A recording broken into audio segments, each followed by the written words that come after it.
think why I see patients from other doctors that have been treated for, quote unquote, just SIBO as one entity, why they relapse is, one, they are not put on any sort of diet. And two, they're not distinguishing if they are hydrogen predominant or are they methane predominant, or are they a little bit of both? Because all of that is going to guide the treatment. Hey everyone, welcome back to High Intensity Health Radio. It's Mike Mutzel here. Thank you so much for tuning in. Today we're going to talk about the gut, small intestinal bacterial overgrowth, and how to have a happy, healthy gut with none other than Dr. Vincent Pedre.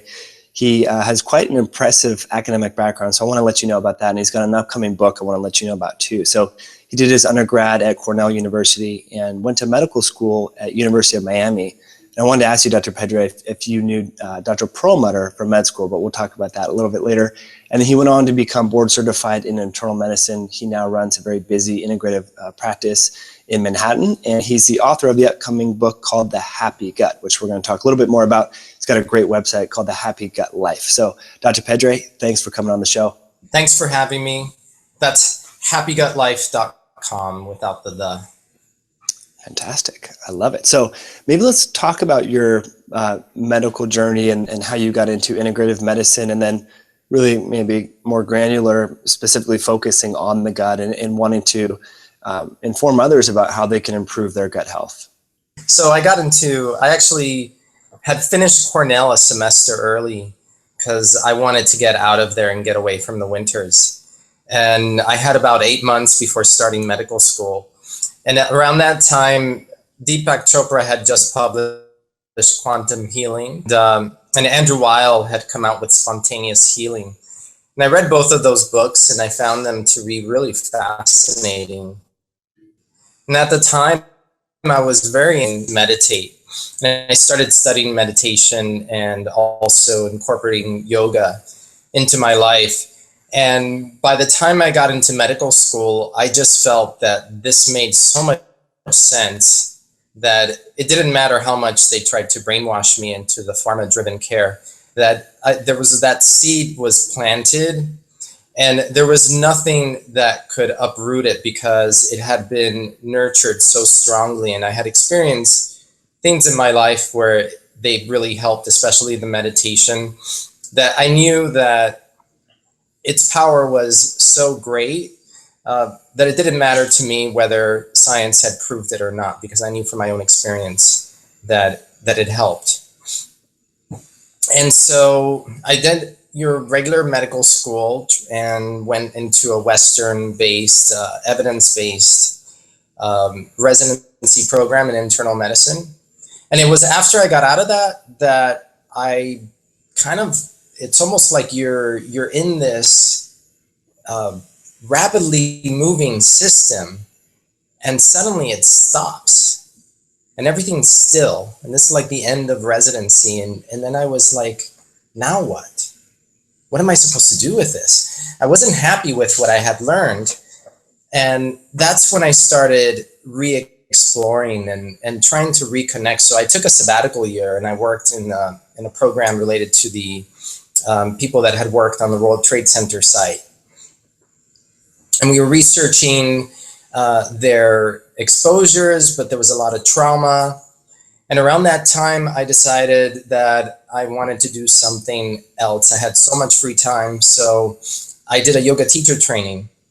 And it was amazing because it brought me full circle back to where I had started, which was meditation, breathing, kind of looking at the person with a different perspective. And I started bringing that into my conversations with the people that we were screening that were coming in center program, because there was a lot of trauma there.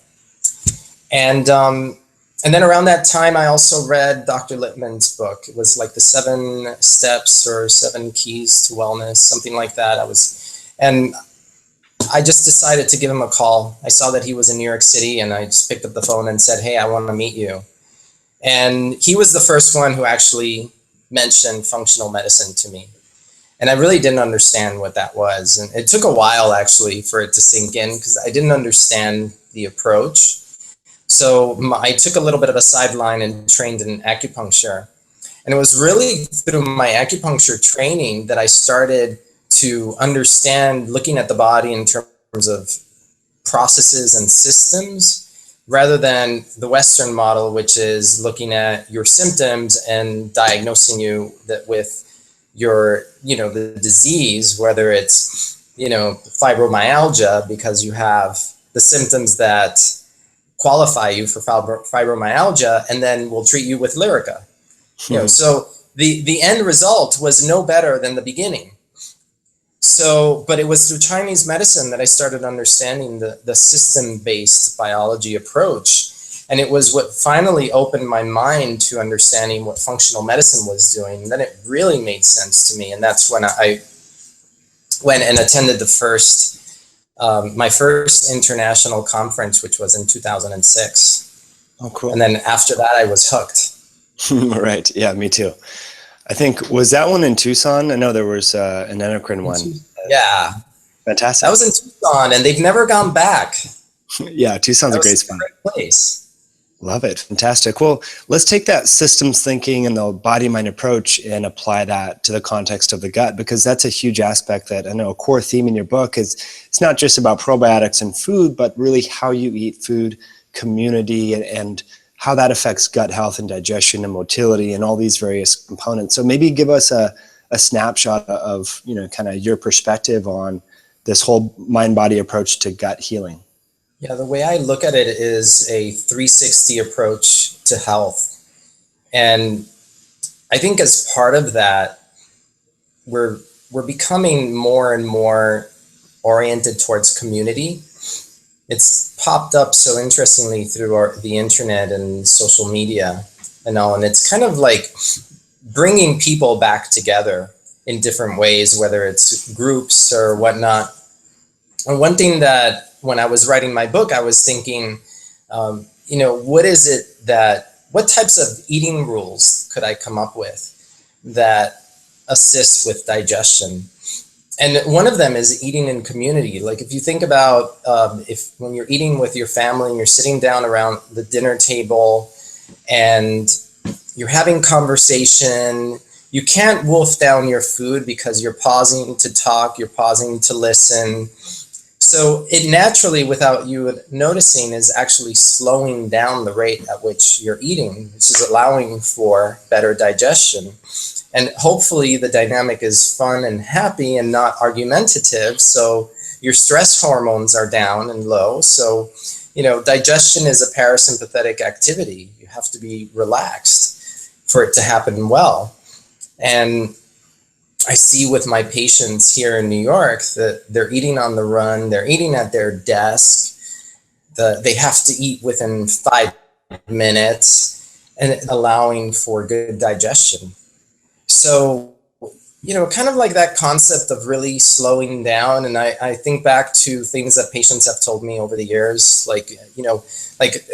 patients that are adults telling me that one of the best things they remember from childhood was sitting around the dinner table and eating with their family, and how, maybe it was one parent or another that made it really prime importance that the family had to sit and eat together.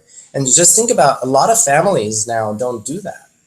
Everybody's on a separate schedule, everybody's coming and going, but it's those traditions that, sometimes they feel inconvenient, and they can definitely get more challenging as the kids get older. But as much as they fight against it now, it really becomes a grounding point. And there was a reason that, I mentioned in my book, and I spoke to a ritual expert, and one of the earliest rituals was sitting down and eating together. When you think about rituals and even religious rituals, even Catholic religion, a lot of the stories involve breaking bread, like sitting down and eating together. So it's one of the oldest traditions, and there's a reason for that sharing and that occurs, but it also, like I say, it aids in digestion. Mm-hmm. Fantastic. I think this is a great conversation that needs to be publicized and better understood, because we can kind of look at the biochemistry of this from a bunch of different ways. But there's a lot of people telling you what to eat, when to eat, but like you're saying, no one's really making a big deal about how you eat, and not just the chewing and physiomechanics, but that community aspect, which is really important. So what are some of your tips, for example, like with breakfast before work? Maybe people have different schedules. So what should we do, for that, and lunch? And what are tips that you walk through with your clients and your patients to help them kind of create these new rituals? And what are some of the roadblocks that you help people overcome? So breakfast is a particular challenge because most people have to get out the door really quickly. So, and it depends on the lifestyle of the person. I'm a big in favor of smoothies for breakfast because you can pack a lot of nutrition in a smoothie, and it really doesn't add a lot of time to the morning. There's not a huge amount of prep time, like cooking eggs or making something much more complicated. And that's my usual go-to breakfast because I have to get out the door fast. So I make a morning smoothie, and it might have spinach in it. I use different types of protein powder, can throw berries in there, but I can get my phytonutrient spectrum right there in the morning. And that's one thing that I encourage my patients to do, is think about how they can add the spectrum of colors into their diet through the plants that they eat, the plants and fruits and berries. Lunchtime, everybody's at work, but often people who can take time to have a lunch break don't. So sometimes it's a matter of negotiating and realizing that, yes, you could take 30 minutes to eat lunch, or be mindful of the eating. Like, do you have to eat at your desk? Not everyone. Some people are actually chained to their desks in New York. A lot of people, they actually just deprive themselves because they think they have to work continuously through the day. But a lot of that is wasted energy. Like I'm just reading this book called The One Thing. I picked it up at the airport, actually, when we were at IFM just last week. And it caught my attention because it was not such a big book, and it looked like a neat read on my way back to New York. And it's really about time management, because the big question it asks is, what is the one thing you could do now that would make your life easier?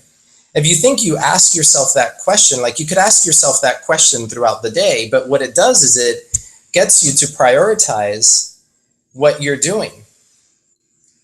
And there's always things you can do to save time. Like, can you delegate some things? Do you have to do this? And sometimes it talks about putting yourself or family at the very top, because you have to do a juggling act. There's no such thing as balance in life. It's really just a juggling act. You're just constantly moving what's at the prime focus, what's the most important thing. And that's what we call balance. But it's really like, if you look at a juggler, they're not really balancing the balls. They're throwing one ball at a time. So they're giving attention to each ball separately. And that's kind of like the way I see life. It's not like a seesaw, like trying to balance things. It's trying to know what it is that you have to prioritize at that time. I mean, the dinner is probably the easiest time to get together and eat in community. That to me is the most important, the end of the day, when everybody can share how their day went, and even just getting together with friends and doing potluck dinners. Just think how great that is. Oh yeah, for sure. And now, any tips for single people or people without families? What have you found to be helpful there? I mean, one thing that I used to do when I was single is call up a friend and say, hey, do you want to come over for dinner? And then I would cook. And then the benefit is that the next time they invite you for dinner and they get to cook. That's fantastic. So I think doing stuff like that, like being creative and thinking, not to be alone, like to be in community for dinner. Yeah, that's a great tip.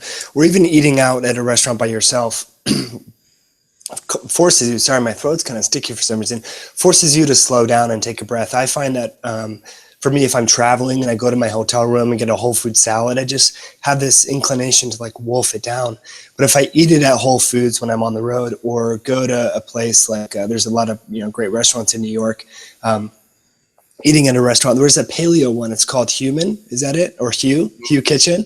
I love that. So I would go there and eat above, and there's all these people around. And so, you take your time with that. And I think the first step is just to be aware that slowing down for your eating, for your food, is really good for your health. And I'd love for you to kind of talk about maybe a little bit the conversations you have with your patients on, parasympathetic versus sympathetic tone, and how maldigestion creates overgrowth of bad bacteria. And we talked offline, you treat a lot of patients now with small intestinal bacterial overgrowth. So can you make the connection between maldigestion, gut inflammation, belly fat, and so that people are like, okay, I'm convinced I need to slow down and have community and eat my food mindfully?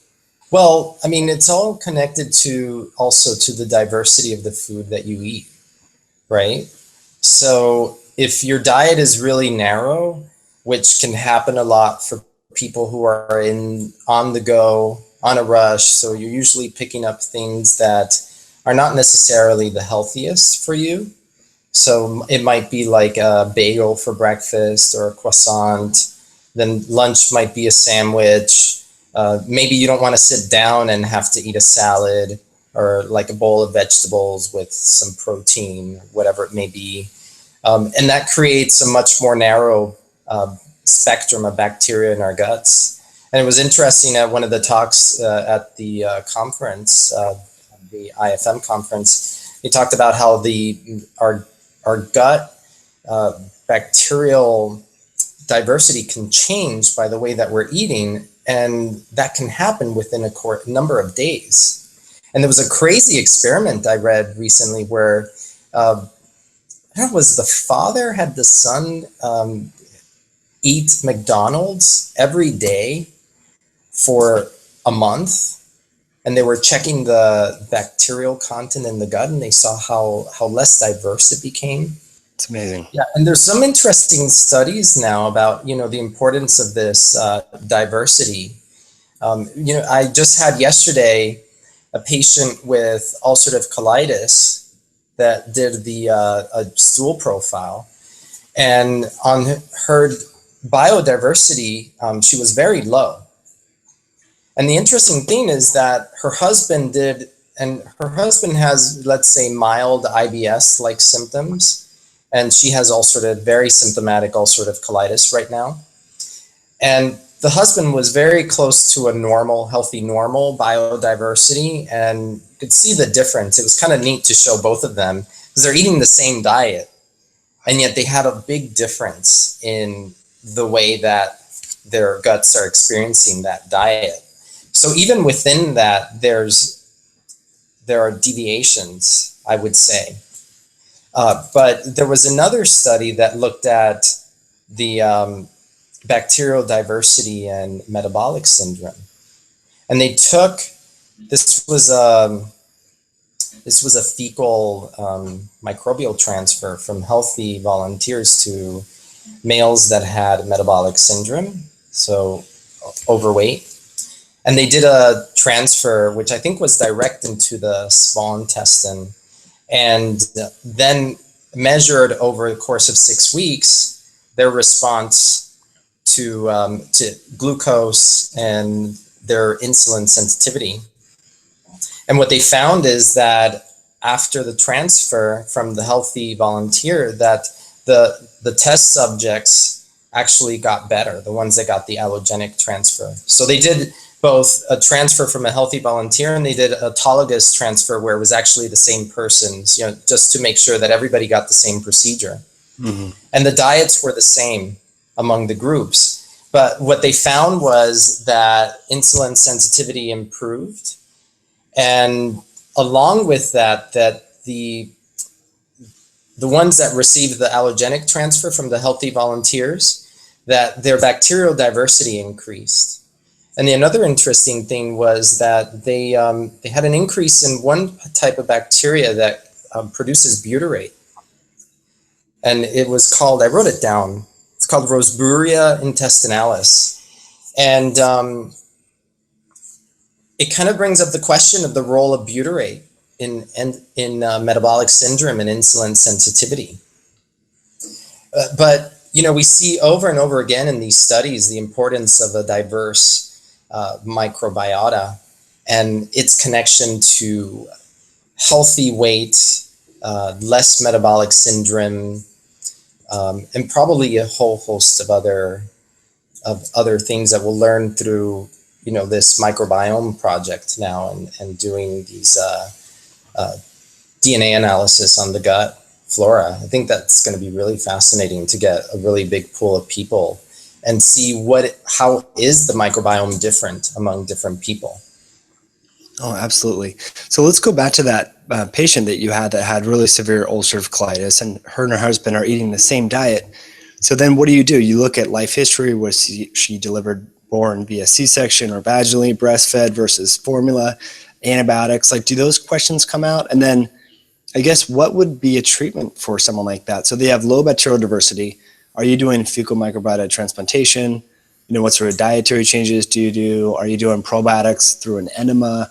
Maybe talk to us using her as an example of, okay, their diversity, we want a very diverse and robust microbiome, but how do we increase that on a practical basis?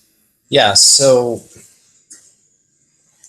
the other thing that showed up in her stool analysis was very high calprotectin and eosinophilic protein X. And she's working with a gastroenterologist and getting treated for the UC. And what I'm trying to do is come in and get her off of some of those therapies. She also had very low butyrate production. And we know that, so basically butyrate is a type of, almost like a short chain fatty acid that's produced by the gut, by the bifido in the large intestine. And we understand that that's one of the major energy sources for the colon and actually helps keep the health of the colon lining. So one treatment for her is to use Butyrate Enemas with sodium butyrate. And you can add things like L-glutamine to the enema. So that's one therapy that I'm going to start her on. Now, it was great that she came in with her husband and we had two different, I could see what his results were and what hers are. So even though it's not FDA approved, and it's only approved right now for C. diff infection, and they are classifying it as a drug, which is kind of crazy. But I spoke to them about the idea of a fecal transfer from the husband who, even though he's not super healthy, but he has so much more of a diverse gut microbiota than she does, that it could only help her improve her situation. So I talked to them about that as well. But I cannot, it's not FDA approved yet. So you can only make the suggestion and then people can do what they're going to do. They might think it's a little bit gross. So starting with a butyrate enema is a good place to start. The other thing with a patient with ulcerative colitis, the high eosinophilic protein X basically shows she's got an invasion of eosinophils in the gut. And the question is, where is this coming from? So is this a parasite issue, or is this maybe related to food sensitivities? My suspicion it's more food sensitivities. It's very hard to diagnose parasites. So the stool study was negative per parasite, but they're not doing the DNA analysis anymore, I don't think. So, at some point, if she's not getting better with these therapies, I would consider doing a parasite cleanse with her, even with negative tests, because I know how difficult it is to find parasites. Mm-hmm. I do also have the benefit here in New York that there's a Dr. Cahill who does a sigmoidoscopy with a lavage and then actually will look under the microscope at, he takes a swab and he will find parasites that are missed by others. It's kind of really neat that he actually will do a mount in his office and look at it under the microscope and can identify the parasites then through a flex sig. So I recommended that for her as well, because it could very well be that there's a parasite in the background that's part of this whole picture. It's not the whole picture. There's a lot of things going on. The other thing is looking at some sort of food sensitivity testing to look at what types of foods. So she's following what they call the specific carbohydrate diet, the SCD diet. But interestingly, I have another patient with ulcerative colitis where we did the food sensitivity test, and there were certain things that were okay on the SCD that he came up as moderate to severe on the food sensitivity test. And ever since we applied the changes from that food sensitivity testing to his diet, he's been doing great, along with all the other interventions. So you want to think about probiotics, prebiotics. I also did she was also having some bloating, this ulcerative colitis patient. So I did do a SIBO test on her, the lactulose SIBO test. And she had a late spike. I believe it was in hydrogen, not methane. And so that means basically probably some colon bacteria that have gotten into the small bowel. Because the spike came late, it was more hydrogen producing. But I don't jump to put a patient like that on antibiotics because I'm still nervous that there's a lot of dysbiosis going on at the moment. So I rather use an antimicrobial herb as an entry point while really supporting the health of the gut. So I encourage other things like bone broth. It's a great way to build the gut lining, and L-glutamine as well, of course. Fantastic. That's a great story. And I want to highlight something that I've seen in the research, and I'm not a clinician, so I want to ask your opinion. So the FODMAP diet and simple carbohydrate diet is, as I understand it, restricting the fermentable carbohydrate-based foods like fibers and oligosaccharides and so forth. But we know that those are also the growth for not only for a lot of good bugs and some bad bugs, which is why they're therapeutic for some people that have maybe dysbiosis or SIBO. But you highlighted how butyrate is very anti-inflammatory. It triggers all these secondary molecules that reduce the inflammatory response in the gut and help us burn fat and so forth. So do you think that maybe her bacterial diversity was low, possibly from a really restricted diet in the fermentable carbohydrates? And what do you do for people that have dysbiosis, but you want to increase their bacterial diversity? Like, do you treat first, then add the fiber? I think that's a conundrum for a lot of people. Yeah. Well, the great thing about this particular patient is that she came in with her husband who was following the same exact diet, the SCD. And yet he had a lot of diversity in his gut. So I don't think that in her case, we can say that it's just that. I think something caused her system to drift in that direction.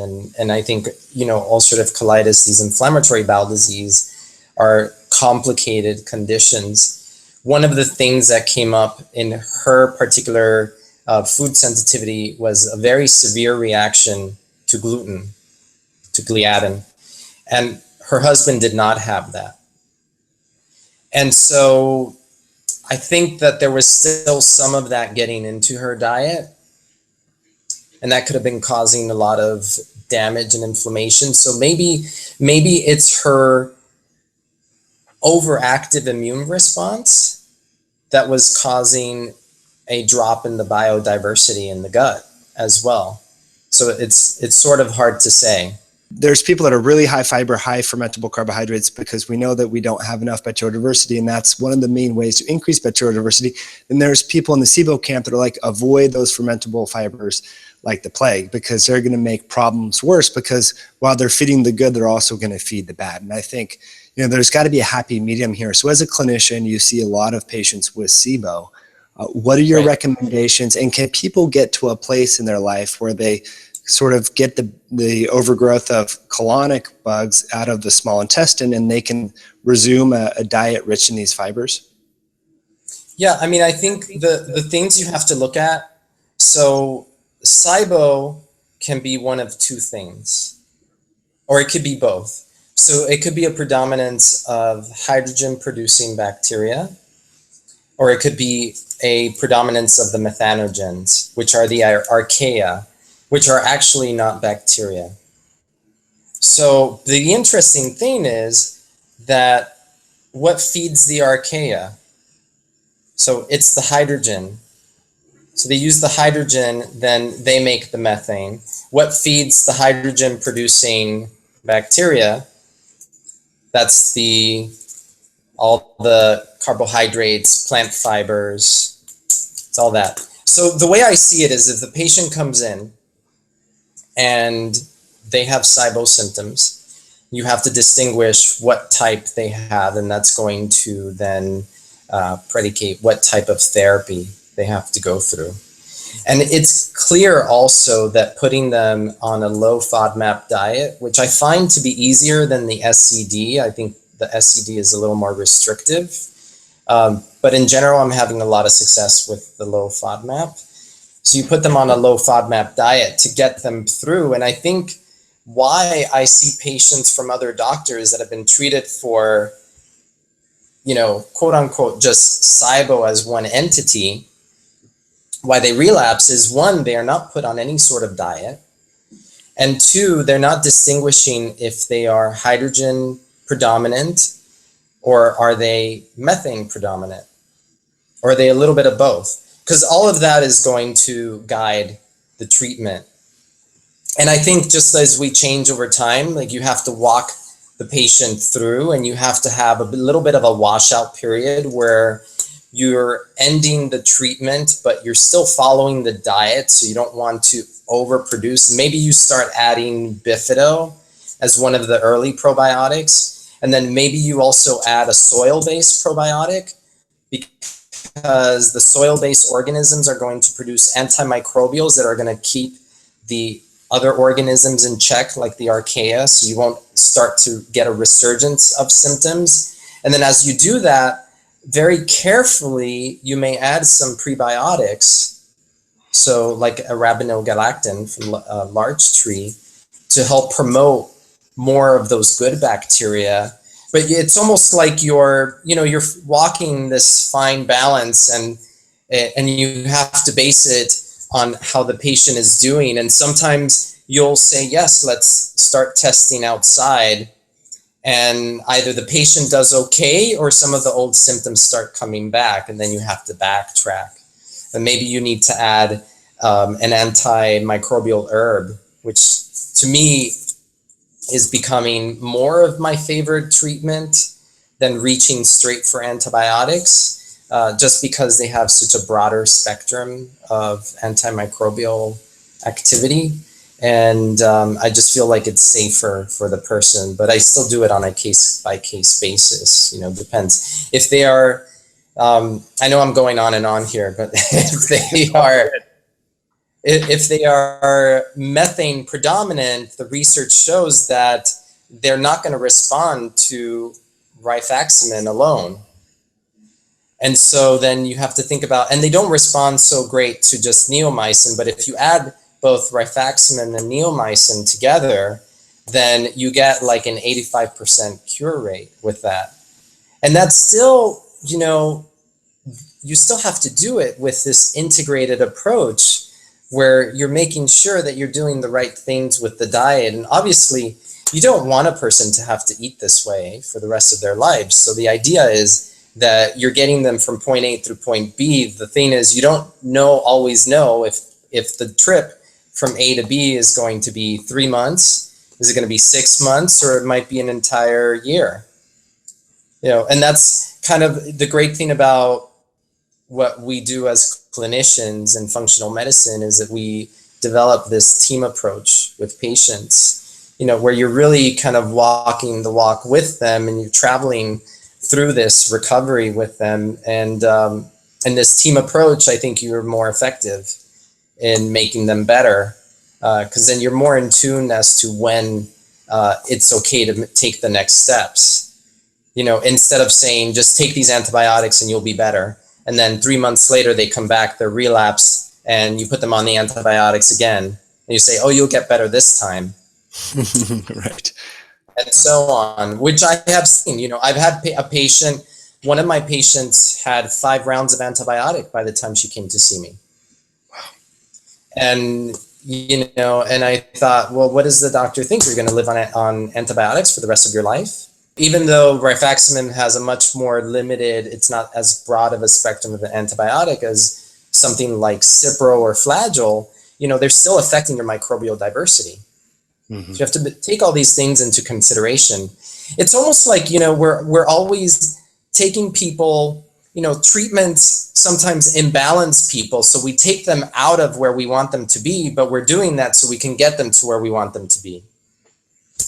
Yeah, it's paradoxical. I like how if we could just kind of pause right here and expand a little bit on the differences between, what sort of foods or symptoms have you seen to increase the archaea, the so-called methanogens? Is that safe to say, archaea methanogens? Yes. And other, hydrogen gas producing bacteria. So have you found any common symptomatology that may lead you to suspect that it's going to be archaea or bacteria that's causing this overgrowth, or any food? We know high carbohydrate foods stimulate the growth of the firmicutes, phyla, and so forth. So any correlations there with different types of foods and/or symptoms? Well, it's going to be the prebiotic foods. So the short chain carbohydrates, those are the ones that are going to promote the growth of the hydrogen producing bacteria. And then the archaea follow the hydrogen producers. So the hydrogen feeds the archaea, which produce the methane. So I don't know if this is a non-scientific test, but if your gas does not smell, then it's methane. If your gas smells, then it's hydrogen sulfide. So that might be a distinguishing factor. Gotcha. Okay, so that would be archaea. Yeah, because methane is odorless. Whereas the hydrogen predominant is the type that that rancid egg smell, rotten egg smell. Yeah. That's what makes the gas smell pretty bad. Right. Interesting. So okay. Whether you suspect SIBO in a person or not, depends on the types of symptoms that they come in with, because typically they might get very bloated. It's someone who feels really, really bloated after eating a meal, and it can happen within 20 minutes, but it could follow, and they just feel like their gut expands and they're just full of gas. The danger is that you have to always think, is there a yeast imbalance? Because that could also be yeast overgrowth that's causing bloating after a meal. So then you have to go into, well, what types of foods are they eating? So if they're eating a lot of sugary foods, dried fruit, simple starches, you might suspect that there could be an element of yeast there, and you have to look at the tongue and see, is there any it's hard from the stool studies because they're not always positive, so it's more of a clinical diagnosis. And then depending on the patient, you have to think, well, why did they get this? Do they have low stomach acid? They have hypochlorhydria, and they are not producing the proper pH to keep their gut flora in check and to kill off any yeast that comes in through the diet.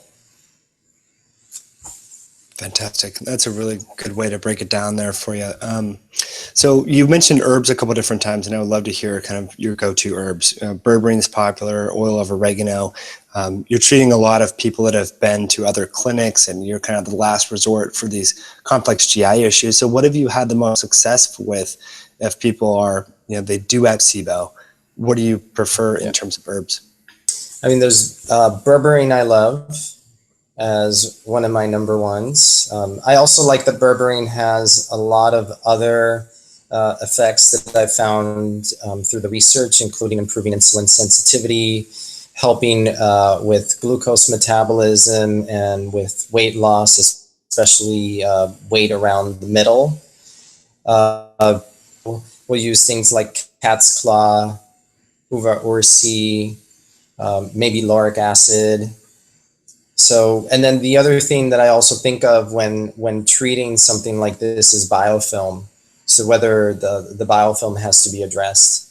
And sometimes I'm actually treating for the SIBO simultaneously with a yeast overgrowth, or just thinking, depending on the types of therapies, they either start off with that or they acquire it as a result of the treatments. You always have to keep that in mind, that maybe you need to add an anti-yeast at some point. And that's why I like the berberine, because it is like acid also for yeast overgrowth. Those are like the main ones. And yeah, I mean, I love oregano oil too. It's anti-parasitic as well. So it's a good one to choose if you suspect that there might be some underlying parasite. But I would use something else like black walnut and artemisia if I'm suspecting a parasite as well. Great. And you mentioned that you like the herbs better for the bacteria and the archaea. Do you also like the herbs better for yeast, or do you jump to something like nystatin or something along those lines? It depends on the patient, because not everyone seems to respond well to the herbs. And sometimes I've, over the years, just treating people with all different types of protocols, sometimes I find I have to jump to a prescription, even if it's just for a little while, to really get the numbers down while they're fixing their diet, and you put them on a restrictive candida diet. And then I may use the herbs as a bridge out of that and be able to continue them on the herbs for a couple of months. Sometimes I'll start them on the herbs if they are really sensitive to die off, and you want to create a slower die off to begin with, and then add an antifungal a little bit afterwards. So, but I don't find that one method works for all. So it depends on each patient. But a lot of times, unfortunately, I wish I could say no, I find that I have to reach for the prescription antifungal, at least at some point in the treatment. And then I go back off of it and go back to the herbs. And again, with a complex approach of looking at balancing the gut flora, doing other things that are going to help keep the yeast in check, is ultimately you want people to not be dependent on this. We're trying to keep on somewhat of a low sugar diet, not refeeding the yeast. Right. Great info. Fantastic. I have one of my favorite foods is dried mangoes. So I have to watch that, because I could eat like a whole bag of them at once. And it's something that, is not good for yeast or bacteria. Well, they love it, and it's not good for my body, I guess I should say. So as we transition to final questions, is there anything about your book or your work that you would like to share with our audience that you didn't get to discuss up to now? So my book, Happy Gut, is coming out at the end of the year.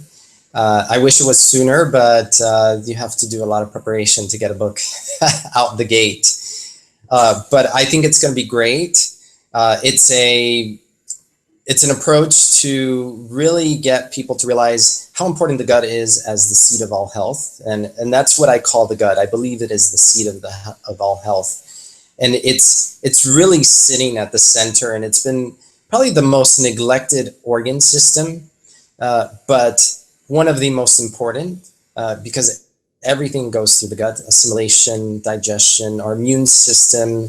The biggest presence of the immune system is in the gut. And of course, what we're learning about bacterial diversity, and especially the biggest microbiome that we have is inside our guts, and how that affects us, and exactly, how we're going to be able to manipulate that to create results in health, I think is going to become really big in the coming decade. To really learning about what different type of bacteria in our guts mean and how they affect our health. I was recently at a talk with Dr. Galland, and he mentioned that over 90% of the substances in our bloodstream are actually of microbial in origin. I thought that's crazy. So are we really just hosts for these bacteria that are living inside of us? Right. That's amazing. Fantastic. All right. Well, and we know that bacterial DNA and bacterial fragments are, if there's too much, like endotoxin, it's linked with heart disease and inflammation and all these various things. So that's fantastic. So your book comes out at the end of the year.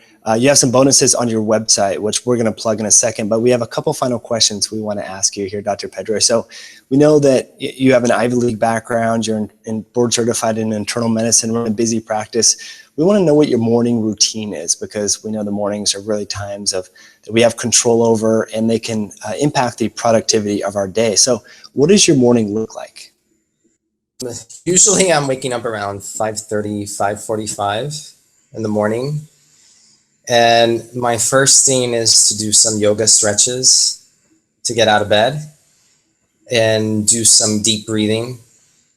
I don't necessarily meditate at that point, but I will at least take a few deep breaths to kind of just get myself back into kind of getting ready for the day.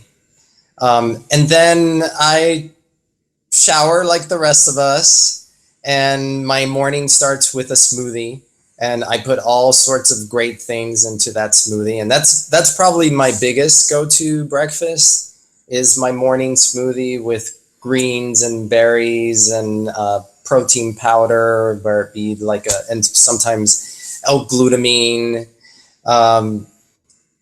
I do have regular breakfasts at times, like steel-cut oatmeal or hard-boiled eggs, but probably my predominant breakfast is the smoothie.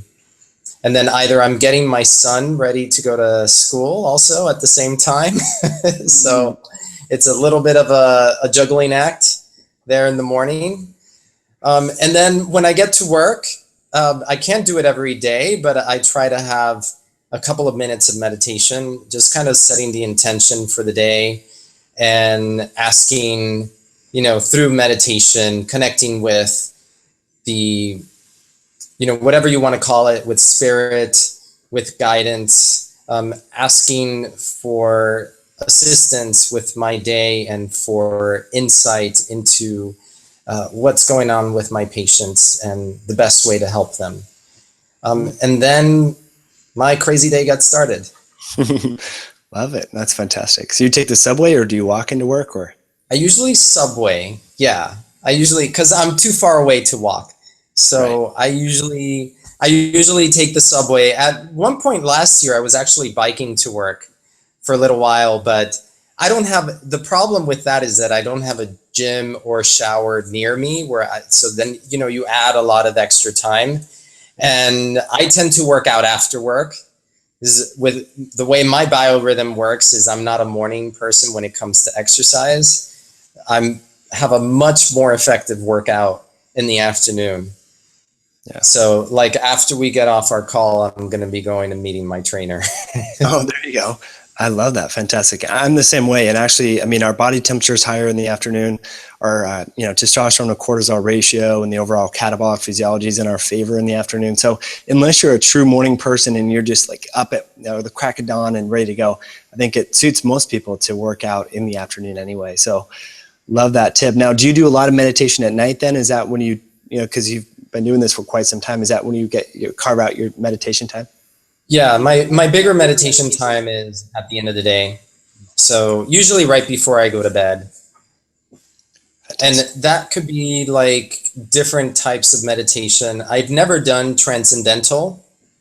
So I've more used, I started with imagery-based meditation, and that was my entry into meditation.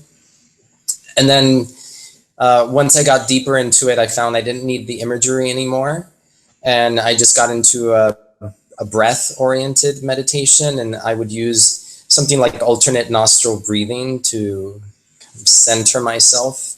I find that, I don't know if you know what that is, the alternate nostril breathing from yoga. So when you cover one side, breathe in, cover the other side, breathe out, and then breathe back in, and you alternate. But I always find that that's a really good way to kind of bring myself down into my body and to kind of really center before I start the meditation. And then I may go into breath type. I've been exploring different types of meditation. Again, bringing imagery back in. One that I like to use is like creating a place that is safe for you, like it's sort of like your retreat. And for me, it's a mountainside where I've built this beautiful house, and on the second floor it has my meditation studio with giant windows looking out at the valley. And it's kind of like my safe space where I can invite different people in, you know, whether someone that I want guidance from, or someone that has passed, a loved one that has passed, or I can just be in there and just be surrounded by stuff that I love. It's fantastic. So those are kind of like my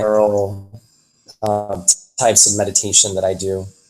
Yeah, that's a great insight. I think people need tips because while you're learning to meditate, sometimes it's hard to get into that state. So that alternate nostril breathing, I think, is good. Doing some yoga beforehand. And for me, I found that heart math helped me to kind of figure out how to, you know, get into that calm state and be one with your breath and get the chatter, you know, calm down the chatter at least. So the other one would be brainwave music, you know, the binaural beats. So people that have a really tough time shutting their mind down, to listen to that, and just that entrains your brain into an alpha rhythm. It can be really helpful for people that have the monkey brain and they find it really hard.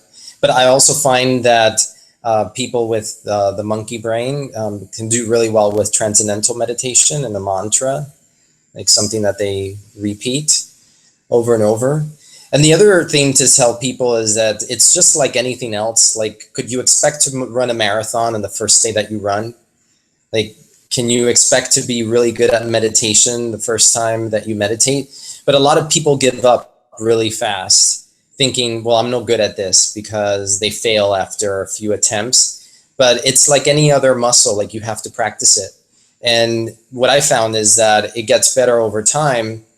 And now, even if I've had a gap, because occasionally I might get out of the habit, but I find when I go back to it that it's almost like old muscle memory. Like I'm able to jump back and be at a much more advanced level than I otherwise would have been, because I've done it so many times in the past. Yeah, I can resonate with that. You and I just got back from Austin, from being there for, I think, 4 or 5 days. And, I was socializing the whole time and didn't have time to like meditate, and then so jumping back into it Sunday morning, it was, a little harder than normal, but like you said, it's like exercising that muscle, and over time it got better. So I can resonate with that. Beautiful comments there, Dr. Pedre. So the next question will be, if there's just one herb, nutrient, botanical, or maybe whole food substance, you're stranded on an island, the weather's going to be good, you're going to get plenty of vitamin D, what would you bring with you and why? You're talking about a food substance. It can be a whole food, it can be a nutrient, just something that you always have with you. What's your favorite whole food or vitamin nutrient supplement. Oh, interesting. Um, you know, like the first mind is that would bring me great joy would be to have blueberries. It's a great antioxidant rich fruit berry, and it's a prebiotic. So it would keep my gut bacteria happy, and I can eat them forever. Like that's my guilty pleasure is blueberries. Yeah, I'll just go through a huge bowl of blueberries in like 2 minutes. That's fantastic. We get along good because that's one of my favorite foods too. We have them in the freezer at all times and pick them when they're wild here in the summer. I was going to say, for me, blueberries and or chocolate would be one of the two. Great tip there. So the last question here, Dr. Pedre, would be if you were to bump shoulders with Barack Obama or a congressman, maybe in passing in an elevator, and they turned to you and said, Dr. Pedre, as an integrative internal medicine practitioner, what sort of lifestyle or health tip would you want me to understand and share with America that you feel would improve healthcare expenditures and reduce mortality and really improve the health of America? What do you think what comes to mind, and what would you like to share with them? I think what comes to mind is bodymetric devices, getting true feedback on your level of activity. Because I think that when people get that type of information and they realize that, oh, wow, I really am sitting for a big part of the day and I'm not moving as much as I thought. That's one level of it.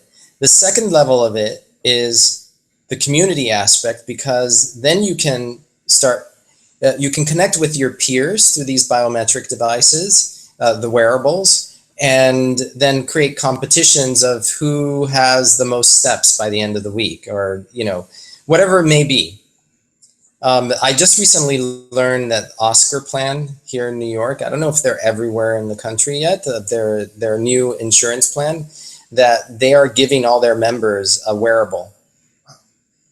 I thought that's incredible, because I really think that we need ways you can tell people to do things, but until you give them real data, I think there's still the lack of motivation.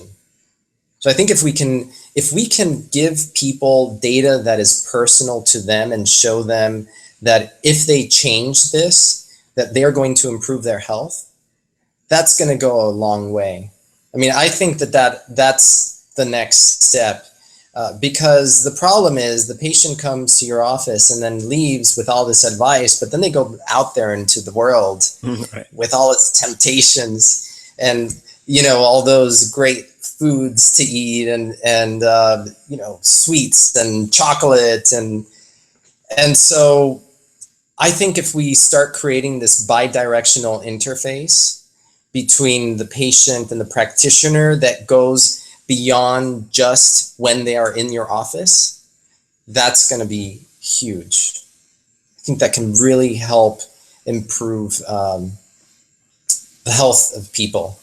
Then I would get their ear on things like pesticides and GMOs and, all that, and are causing, and the environmental toxins that are really part of and at root of this obesity epidemic. Mm-hmm. Gosh, beautifully said. No one's referred to that type of technology, but it makes a lot of sense. I mean, in business or in school or even in fitness, if you can't track it, you can't really improve upon it. And I think people could really benefit from, like you said, realizing that, oh my gosh, I sat all day, or I walked all day. Look at that. And then that competition with, friends and family members, neighbors, or coworkers, I think would really spur some great effects. And I think people can really benefit from utilizing social media in that regard. And I've seen a lot of people lose weight by posting pictures of themselves doing exercises, doing CrossFit, doing weightlifting, and then they start to identify with being a CrossFitter or a weightlifter, and they make behavior choices that are congruent with that thought process. So great information there, Dr. Pedre. So your book's coming out. Go ahead. No, I was going to say, you mentioned CrossFit, and that's a big thing in CrossFit is tracking. So you keep track of what you're doing. and that motivates you to continue to grow. And I kind of like what you just said. I was writing it down. If you can't track it, you can't improve upon it. That's a great slogan. Right. Yeah. What you can't measure, you can't improve. It's Yeah. in business a lot. So you can take principles in business, and that's why I encourage people to read all kinds of different books, like from biology, gut health, business, mindset, psychology, so you can integrate all these principles and use them to improve your life. And that's like an old business thing with this Pareto principle and this business development book I read. So like, it's really about kind of like business life. It's not really health related, but I found myself using it with my patients. Even asking them in the room, what's the one thing you could do next? Like a patient who's stressed out. What is the one thing you could do to make your life easier right now? Mm-hmm. Just think about what that makes somebody think about. It's such a powerful question. Yeah, that's great information. And along those lines, audible.com is one of the sponsors of the show. So if you guys want to listen to The One Thing on Audible for free, you can get a free 30-day trial. Just go to hihfreebook.com and you can get a free trial and listen to any of the books that we mentioned today. So Dr. Pedre, thank you so much for being on the show. But before you part ways, please let our listeners know where they can reach out to you and your website about your book and so forth. Well, the two easiest ways to reach out to me are my practice website is www.pedremd.com, pedremd.com. And the website for my upcoming book is happygutlife.com. And that's going to have a whole bunch of information and ongoing blog posts, things like on SIBO, on different gut-related issues. And I'm also going to have recipes. I have a team of collaborators that are going to be working with me. So I'm going to have Happy Gut approved recipes. I have my yoga teachers who are going to be talking about different types of yoga poses and meditation and breathing. So I think it's going to be a great information source. Love it. Fantastic. Awesome. Well, keep up the good work and much success to you on the book launch. And I know we'll be in touch. So thanks again for coming on the show. All right. Thank you.